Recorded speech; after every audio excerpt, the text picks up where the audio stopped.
name is Katherine. Welcome to my channel. Today I'm going to talk about my experience with the Konmari Method. Here I am 8 months later after having done it. Is it worth it? Did I enjoy the experience, and what does my house look like now? So the answer to the question is yes. Yes, yes, yes.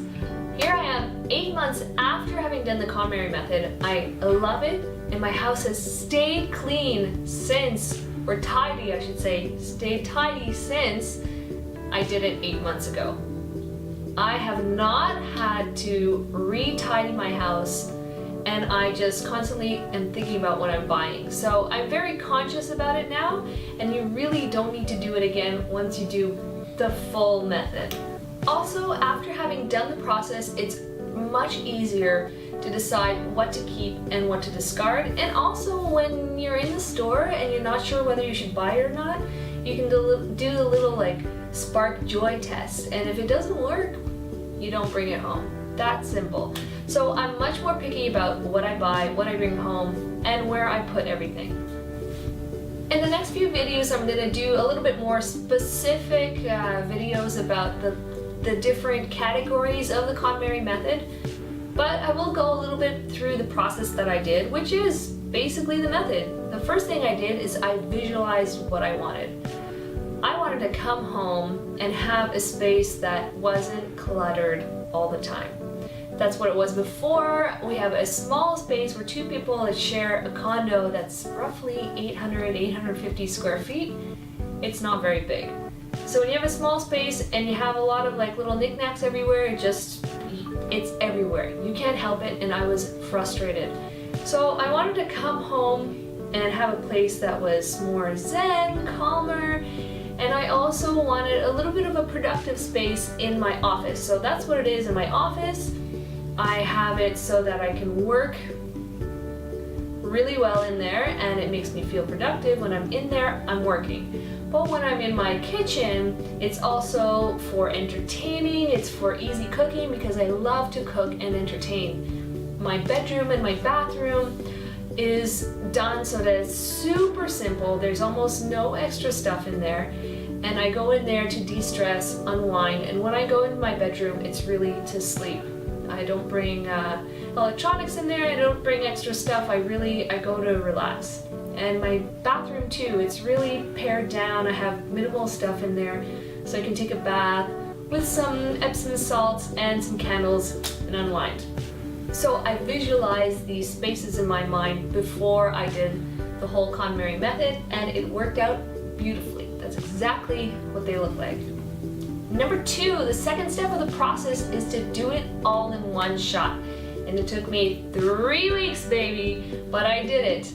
And I even went to my parents' house. It took me 3 weeks just because I have a lot of responsibilities and I was working full-time, so it took me a long time to come home, do it on the weekends, and frankly, it's really tiring. So when you're doing it and let's say you do one category, like your clothes, that will take you a full weekend, but you are absolutely worn out by the end.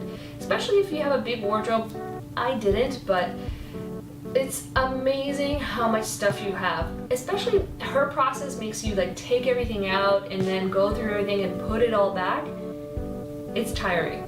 So step 3 of the process is to take it all out, go through everything, decide what you're gonna keep, what you're gonna discard, take the stuff you're gonna discard out of the house, thank it for being in your life and all that stuff, and then you take the stuff you're gonna keep and put it all away. The 4th step of the Konmari Method is to do it by category. So you do your clothes first, then you do your books, your papers, and then your kimono, which is your miscellaneous stuff like your electronics and your knickknacks and your mementos and all that stuff. And that process is really important to follow because you get really good at deciding as you're going through the process. So I did all of my clothes, and it is astounding to me how much clothes I had. So I really did that. I went through everything. I even promptly went to my parents' house and I would keep, especially clothes, I did this thing where I used to do a yes, no, maybe.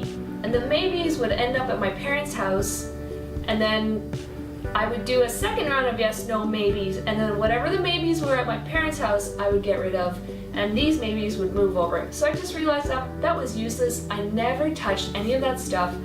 So I promptly went over there, got rid of it, and got rid of a bunch of other stuff. I'm sure that they're happy about it. And the fifth thing is just to put everything back and find a place. Marie Kondo was very specific about how to place things, and it should be placed by a category or whatever she does, but it doesn't quite matter. Place it back the way that you would use it. I don't keep all of my clothes together because I keep my jackets in the front of my house where we would use our jackets with our shoes, and I keep my kitchen books in my kitchen, my cookbooks in my kitchen, and not with my reading books.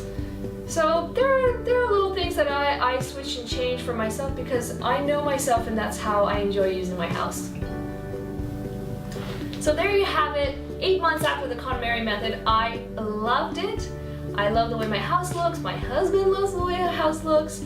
It has kept clean, and we're really diligent about getting rid of excess things we don't like, things we don't need, and also about what we bring in, what we buy, and just thinking about all these extra things that we don't need. And it has been great for both my wallet and my house.